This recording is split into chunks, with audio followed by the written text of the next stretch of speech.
Hello, and you're very welcome to Kiss My Arts. I'm Mary Blake here on Leitrim Daily, and today we are joined by Ursula Connolly, singer and multi-talented creative person, yes, who is Leitrim Village based, who has a long musical career, amongst other things that we'll get to later in the interview. But welcome, Ursula. Thanks very much, Mary, for having me. Ursula, you live in Leitrim Village. I do indeed. Good, you're there a while now. I'm there. I'll be there 18 years in January, actually. Okay. Yes.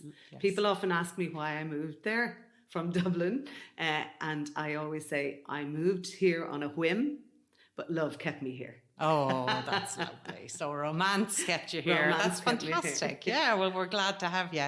And you're very welcome. And you have, as I said, a long musical career. So take us back. I'm very old. I know. We're all older than we were. Yes. Take you back. I grew up in a family of singers. I mean, I grew up in a family of singers where all of the siblings were singers. My parents are singers. My aunts and uncles, cousins, everybody sang. It was just, we were all singers. So it was kind of... So you had no choice in the matter, really? Not really. No. Yeah. It was just second nature. And was it a creative house otherwise, or was it mainly music? Yes, it was, because my father's an artist. My father was an artist. He was a landscape painter. Okay, wow. Yeah. So there was always there was always art. And my mother was a crafter. My mother and her sisters were amazing crafters. Wow. So the crafts kicked in early. So you're lucky to have taken a lot of those talents and inherited them, yeah? Yeah, we may have been dirt poor, but we were rich in culture. No, that's it. Yeah, fantastic. So you were singing with your sisters, as you say. Yeah, we started, I'd say Rita and I were only about 14 and 15. Okay. When we started. My sister Inez was older, she was about 19. Okay. And so she started us all up, got it all going, and she started to learn the guitar and then decided that we should form a trio. And then we started playing. We were playing gigs in pubs like the Baggot Inn and the International in Dublin when we were only way too young to be in the pub, let's face it. And do you think it was easier back then? Yeah. Do you think if there was three sisters now in Dublin of that age looking for gigs, would they get those gigs if they were very good? Those wouldn't exist really now. There was a whole culture then of folk music. I suppose it was, that was the thing that kind of a lot of the venues were only starting to do gigs. It was the beginning of the pub gig, if you like. And that was the 70s. And that was the 70s, mid 70s. And so it was, the pub culture at that stage. But there was also folk clubs. There were folk clubs that we went to. One was the Universal Folk Club and the other was the Coffee Kitchen that we went to. And they started late. They started at 9 o'clock, and the Universal, I think, was on a Tuesday night. And for us who were still in school to be going, but my mother never raised a question. I think she just trusted us, and she trusted Inez that she was, she would look after you. But the folk clubs had no alcohol in them. There was no drink. You got this gloopy soup. It was disgusting. Soup. That's not very rock and roll, Ursula. No, it's not quite rock and roll. But it was gloopy soup. It came out of a machine, and when you got to the bottom of it, there's this big blob. Oh we my didn't God. care. No. It was just, it was the all thing about to being do. there. It was all about the music. It was all about the singing. So what was the ethos of that Universal Folk Club? So it wasn't a pub? No, it was an open house for singers or for artists. And you had a lot of people played there, Donal Lunny and Honor Heffernan and people who were around the business, Christy Moore, Luca Bloom, they all would have played the folk club at one point. And the idea was you went in on a Tuesday night and you put your name down to perform. You put your name down, and if so they went through the list, everybody did. Depending on how many were there, they performed. And then occasionally they would ask you to guest. So when you guested, then you got to play a number of songs. Set, full set. Brilliant. And you might even get a few bob out of it. Not much now. Yeah. But, But a great forum, really, for emerging artists. Yeah. It was a little bit like an open mic, only it was, open mics now tend to be in pubs. But there's a group I just discovered because there was a TV program made. Anya O'Connor made a TV program, and somebody put it on Facebook recently. And as a result, I connected with people who used to play there years ago. Who remember you from there. Yeah, and I remembered them. And it turned out that they still have a folk club going called Tarred and Feathered.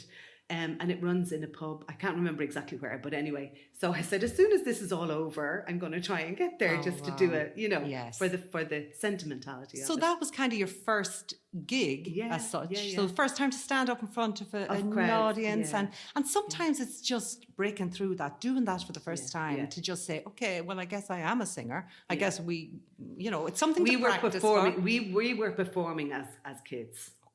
When I say performing, we weren't doing gigs, but we would have been put on stage in school, in school performances. In about first class, I had a teacher who discovered the Connollies, if you like, oh gosh, I have this great singer in my class. And oh yes, and her sisters are in other classes. So she would drag us all back to do performances. So we were performing on stage from quite young. I think my first solo performance on stage was 7. Oh my goodness! 7, yeah. So somebody had their eye on you. Yeah. It's amazing. And then yourself and the girl, your sisters had a little, So that was as Fallen Angels. The Fallen Angels was later. Okay. We were the Connolly Sisters, and then we kind of went off into real world jobs, and in about, I think it was in the early 90s. I was actually made redundant. I had a job. I was a marketing manager with a multinational company, and I was made redundant.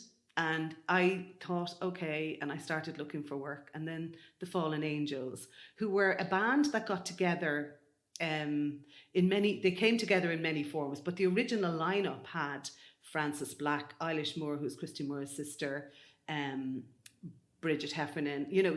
They were all, and so they were all well recognised in the folk scene, if you like. But in the 90s, they'd had several ramifications or incarnations, if you like. They approached me and said, would I consider it? Now, they had approached me before, but I wasn't going to give up my corporate job. And I thought, okay, let's give it a go. So that was, time. I never looked back. Fantastic. So how long were you with the Fallen Angels? I was with the Fallen Angels for about 2.5 years. And we toured all over. I mean, it was quite funny, really. I was thinking about it there. Now, we were a 4-piece a cappella, right? No instruments. We travelled all over Europe playing gigs, huge gigs. We played football stadiums. We played, and nobody ever questioned the fact that there was not one instrument on stage. Because you were doing it all with your voices. Yeah. You were making those chords. Harmonies. It was, and we had a great arranger, Hayley Murphy, who was in the band. Her husband at the time, Auntie Kitty, he was a marvellous arranger. And he would arrange the harmonies for us. And it was fabulous. Like, he was really great. And there was just something really special about singing the voices together. Just... that. And were you an alto in that group, or were you? Yeah, yes. So but we took turns of leading. Well, actually, they used to call me a bass because I had to kind of go quite low. When you have a 4-part, you have to go quite low, which I can. Good woman. But it also meant, as I said to Ant at one stage, it also meant I got all the discordant harmonies. They're the challenging ones. Yeah, absolutely. I mean, when I joined the band. In the space of, I think, 2 months, I had to learn over 30 songs because we were getting ready to go on tour. Yes. And I had to learn harmonies for 30 songs. So you kind of had to fit into an existing role. So you had to, wow. So I had to, but I also, and that was the nice thing, I also brought songs that I was interested in playing as well. Brilliant. Like we did an album called Happy Ever After, and that was a song I brought to the band. It was a Julia Fordham song, and John Creedon still plays it. Oh, good man, John. Yeah. He's great. That is brilliant. And then you went on and made your first album. So that was a solo album. I was when I was with this Fallen Angels, I had started to write songs. So on our first album, I actually had an original song on our album with the Fallen Angels. And I decided that I wanted to write more. And the songs that I was writing weren't really suitable for the a cappella thing. Yes. And as happens with bands, and I hate to say this, but they fall apart. Yeah, You know, you spend a lot of time in a lot of close contact. Yes, it's very intense. And it's very intense. And, you know, egos get in the way. I and, know. you know, we all have them. Absolutely. We all have them. So these things happen. So I decided I wanted to do a solo thing. Yes. So I finished out, you know, the commitments that we had, and I decided to record a solo album. And that album is called Picture of Myself. And what year was that? That was 99. 99. 99. And what's interesting about that album is the diversity of it too. You know, you know, there's a lot of different sounds on it. You have the folk sound. You wrote some of those songs yourself, didn't you? All of the songs on that album are originals. No way. Yes. Even the ones like Shona Moore that sound Shona so Moore is one I traditional. wrote. Interesting. That was an interesting one. And I remember realizing that as an Irish person, no matter what kind of music you do, something brings us back to our roots, always. I was on, IMRO used to do these songwriter collaboration sessions, and they would bring a bunch of songwriters together. And every morning they'd pull out 2 names out of a hat, and you go and sing with that person, or write with that person, rather. And I got to write. It was at the end of the week that we were together in Killarney, and I got to write with this guy called Tony Vaughan. And Tony said to me, we had heard a woman called Mary Green, who's currently in the Irish charts, Green Shine, Yes. and Mary Green sang The Rocks of Bawn, and neither of us had ever heard it before, but just at one of the sessions the night before. And Tony said to me, I'd love to write a song close to that. And that's Shona Moore. And that I was Shona love Moore. that. And I was listening But you know, to it's that. funny, when we were writing it, Yeah. we reckoned we wrote the story, the screenplay, I the know. book, You got- everything. you got before ahead of we got the yourselves. song. But it was just, we just kept coming up with the story. It is a knockout song, and I love the way you sing it. And also, Eleanor Sleeps is an interesting one. Well, Eleanor Sleeps is based in where I come from. I grew up in Drimna. And in Drimna, there's a castle, Drimna Castle, which is still there. And it was our playground. We played in it, you know, because it was derelict. But in, I think around the 80s, they started to renovate it. So I went to visit, and I was told about this ghost. And the ghost was of Eleanor de Barnwell. Okay. And so I woke up one morning at 2:00 in the morning, and this It's a melody fabulous was in my song. head. It is fabulous. People can find it on YouTube, actually, or Spotify. And it reminds me of Anarchy Gordon, or one of those songs. Yeah, it's got kind of a little character-based story When I in was it. writing it, I wanted it to have the feel of a Marble Halls, you know that? Yes. Yeah, that Enya did. Yes. That was Yes. that sort of thing. Because there was I made the story mine. It's not her story. I made the story mine. My friend Gay O'Neill and I used to go up to the castle, and we'd make these romantic stories for ourselves. The place was derelict, but we'd great imagination. So that was how I kind of, the story evolved. Yeah. But that album is called Picture of Myself. It is. And there's a song on it that kind of gave me a clue to where you were going musically with your second album, which is All I Want. Correct. You know, so it kind of had more of a jazzy feel. It's a kind of double bass in there, something like that. And it just, it gave a clue to where you were going in your music. And that's the song you're going to sing for us now, isn't it? So let us hear. This is All I Want. It's from from Ursula's first album, which is called Picture of Myself, and it's a gorgeous song, and she's going to accompany herself, and away you go.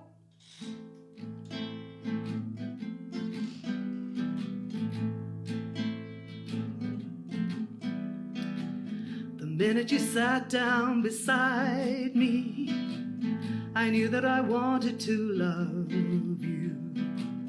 The moment you reached out and touched me, I knew that you wanted to love me too. And every time you cross my path, feels like your eyes can read me through. And every time you speak my name, feels like there's just one thing to do. All I want is to believe in you. All I want is to believe it's true. The days and the nights were like magic. The stories we told were our lifelines. We needed each other so badly for minutes and hours and lifetimes. And every time you kiss my lips, feels like it burns into my soul. And every time you speak my name, feels like there's nothing left to lose. You say you wanna love someone, why can't that someone be me? You say you wanna touch someone, hey, why can't you touch me? All I want is to believe in you. All I want is to believe it's true. We talked about love and forgiveness. If only it could be so easy. The minutes of hope without questions drift through our hearts just to tease me. And every time you hold my hand, feels like the two were made as one. And every time you speak my name, feels like the tears will come too soon. All I want is to believe in you. All I want is to believe it's true. All I want is to believe in you. All I want is to believe it's true.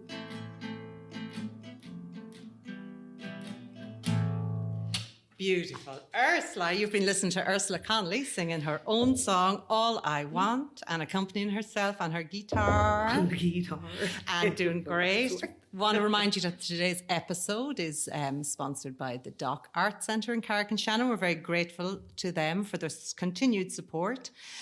So, yeah, that was your first album. And Yes, that was great. yes, And yes. that then, your second album was 10 years later, was it? It was, yeah. Yeah, and it's more in that vein. It's more in the jazz vein. Yes. And I always used to say, people used to say to me, there was a guy who said to me one time, you have what we call a dark brown voice. Mm-hmm. And I always, I always loved jazz. And when other people were buying, the Cocteau Twins and all of that sort of music, I was buying Julie London and Ella Fitzgerald.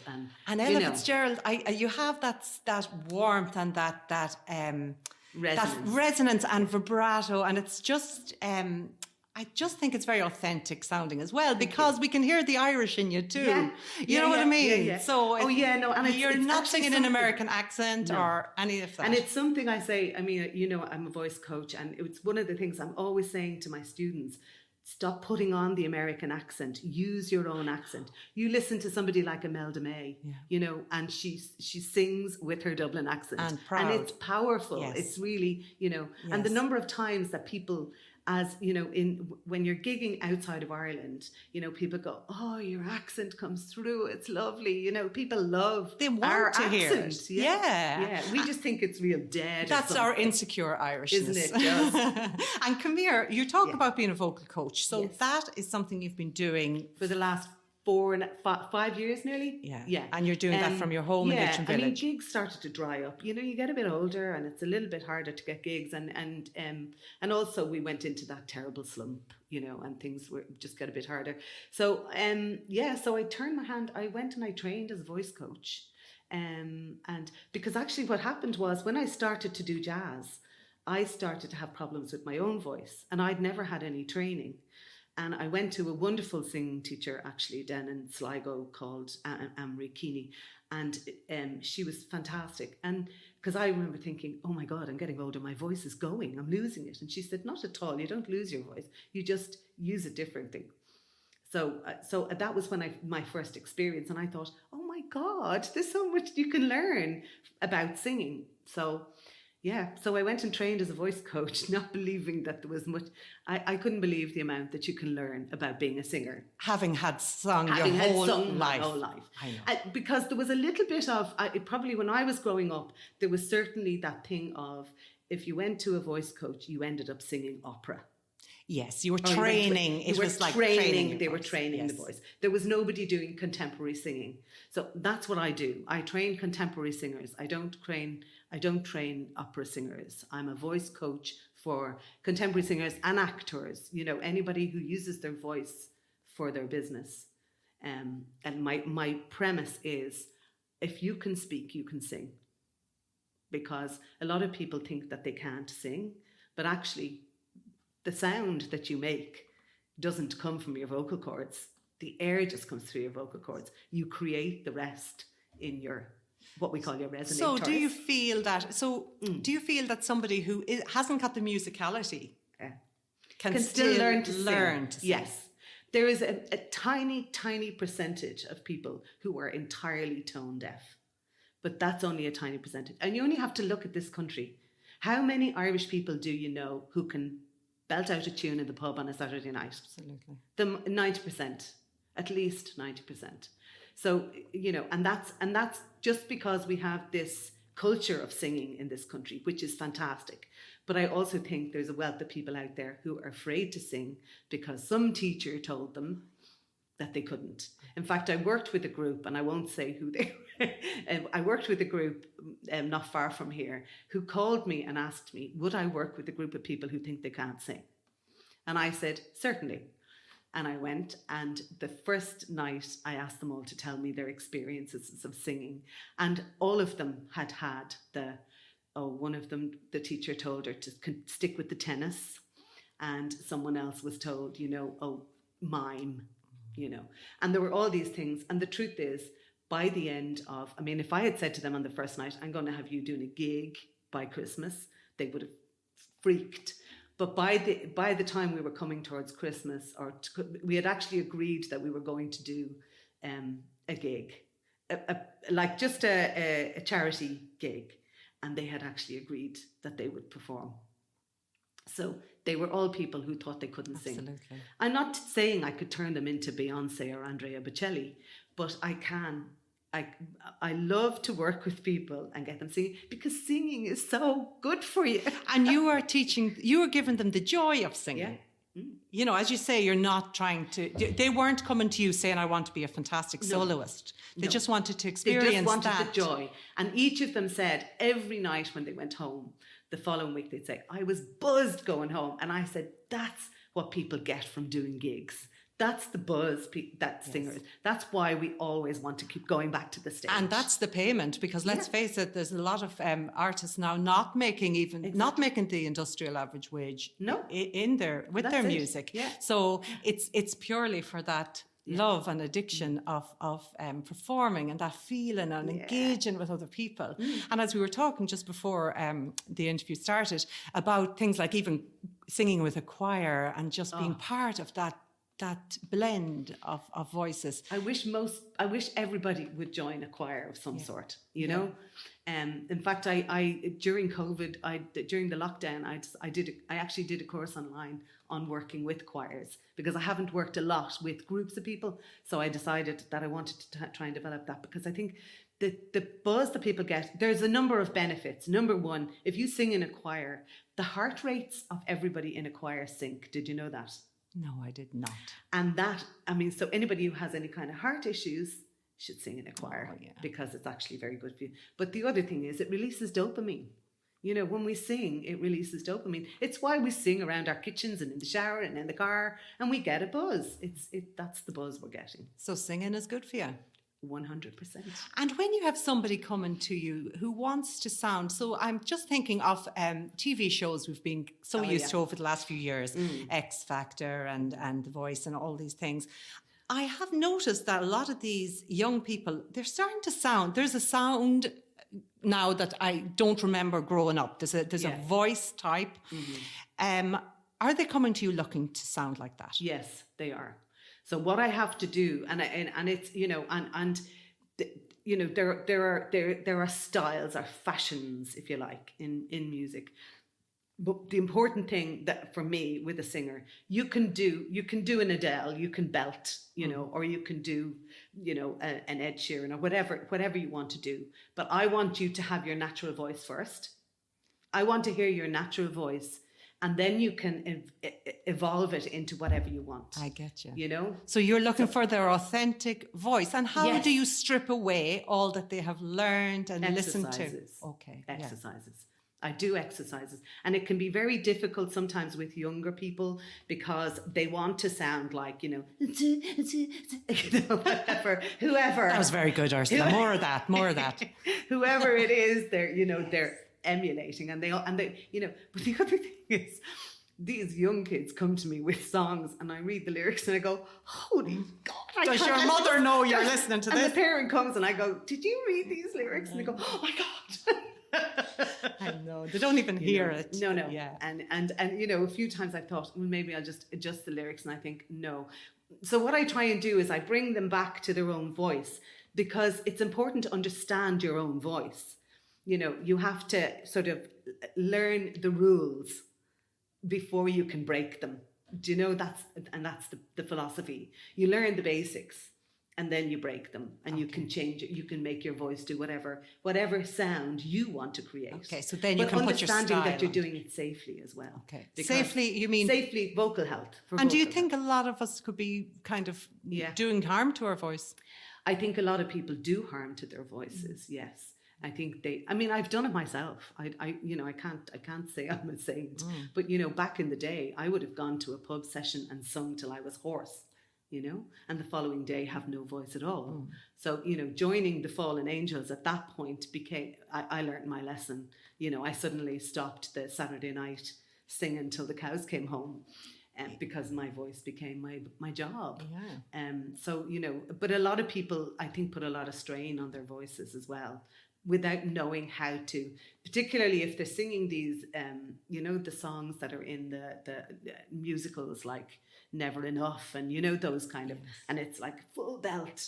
And they're singing those high notes with pure strain. Okay. And so it's learning how to sing those notes without strain, that you're not putting in. And I suppose what they are forgetting is that the artist who originally sang that song has been trained and is protecting her voice. Exactly. She didn't just wake up and sing it. No.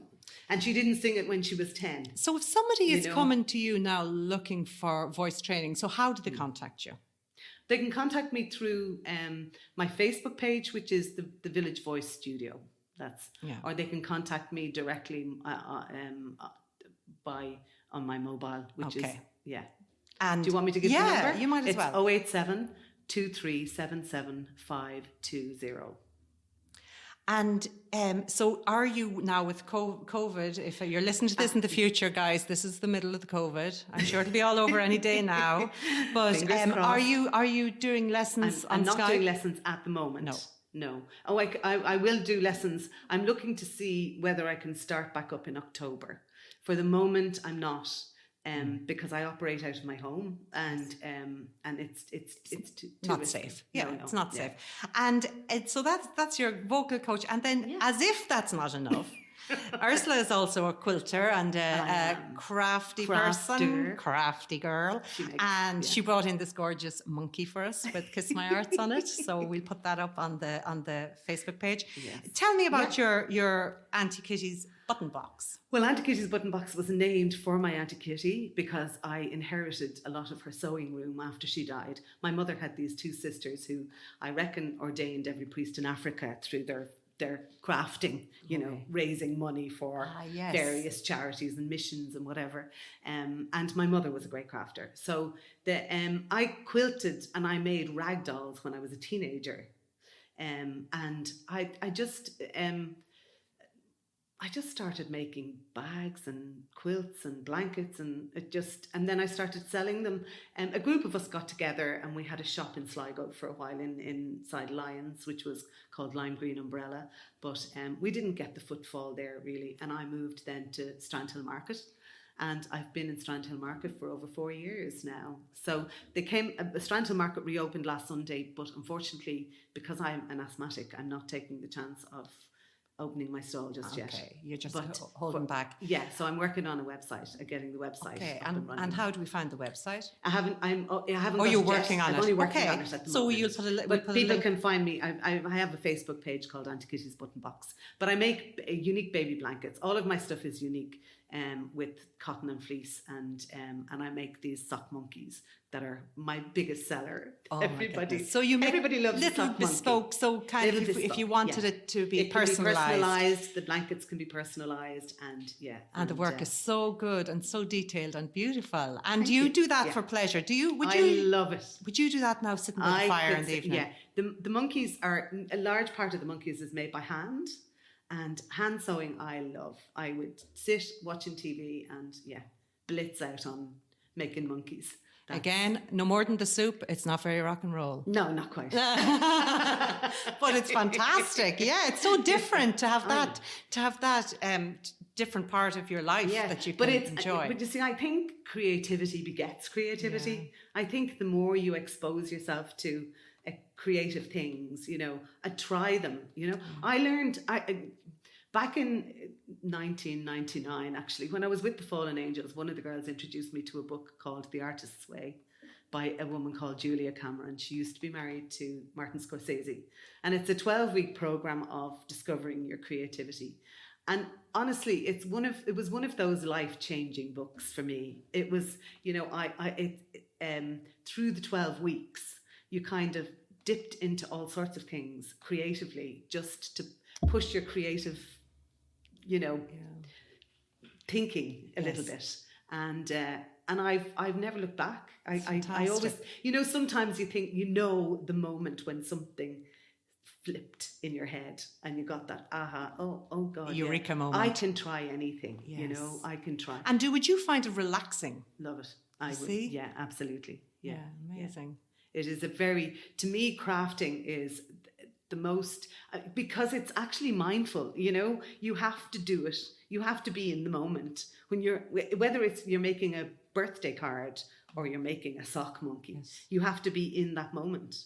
You can't unless you want it to turn out like crap. Yeah, exactly. You have to be. You have to be. So you're in switching that moment. off So you're all switching your other off. thoughts. Yeah, and I think Fantastic. for that from that point of view, crafting. I think probably during lockdown, a lot of people discovered their crafting selves. Yeah. So you're an all-round creative person. Interior design was also part of your. Yeah. I had while I was working for the corporate business, for the multinational, I trained evenings. I did a diploma in interior design. So when I moved here to Leitrim first, that was kind of my business. I sort of taught it, and I did it as a practice because we were in the boom. Yes. Everybody wanted interior design, and like that in 2008, that phone stopped ringing. So that was when I started to do the craft thing, because I'd always done, as part of teaching interior design, I always taught interior crafts like making your cushion covers and covering a chair and those sort of little crafty things, painting up a piece of furniture. That's amazing. So you're ticking a lot of creative boxes there. I sound like I must be 100. And that corporate job was only getting in your way. It was, yeah. You see it, all these other things you had to be doing. That's fantastic. Thanks, as I say, I've lived on my wits since then, and I never looked back. Yeah, absolutely. So listen, Ursula, thank you so much for coming in to see us today. You're going to sing another song. Do you want to introduce that song and tell us why you chose it? I'll tell you, during the lockdown, I kind of rediscovered some of the music that I loved. And I think I was saying to you earlier, and I discovered a lot of, folk and country. I've always been a country music fan. I grew up on Dolly Parton and Emmylou Harris and American country. Yeah. And so this is a song from the Dixie Chicks, who are now called the Chicks. They've dropped the Dixie. Oh, did they? Yeah. Oh, right. Yeah. Okay. I love them as a band because they're also brilliant. A little bit bold, aren't they? Sorry, I need a capo for this. Righto. So that's it. So when she's just getting that capo sorted out, just to remind you that you can check out Auntie Kitty's Button Box on Facebook. She has a page for that. And Ursula also has a page for her vocal coach business. Mm-hmm. And her phone number is 087 2377 520. Okay. Take it away.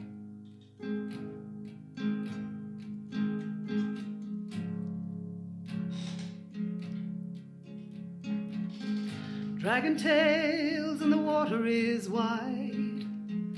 Pirates sail and lost boys fly.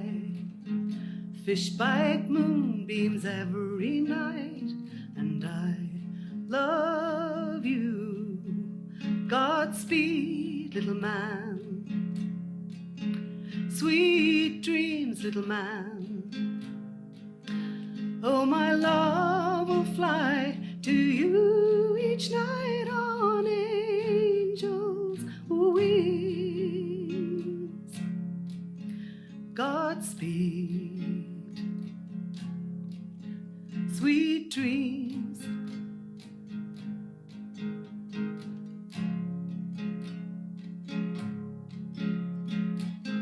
Rocket racers all tuckered out.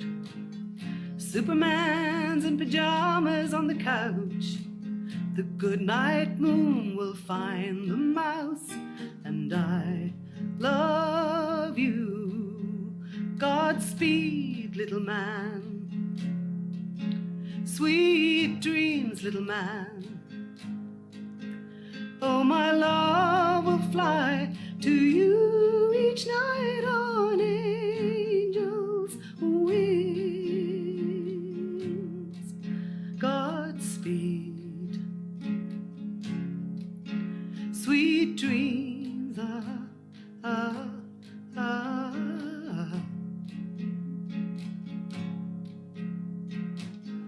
God bless Mommy and Matchbox cars. God bless Dad and thanks for the stars. God hears amen wherever we are. And I love you. Godspeed, little man. Sweet dreams, little man. Oh, my love will fly to you each night on angels' wings. Godspeed, Godspeed, Godspeed. Sweet dreams, ah, ah, ah, ah, ah, ah.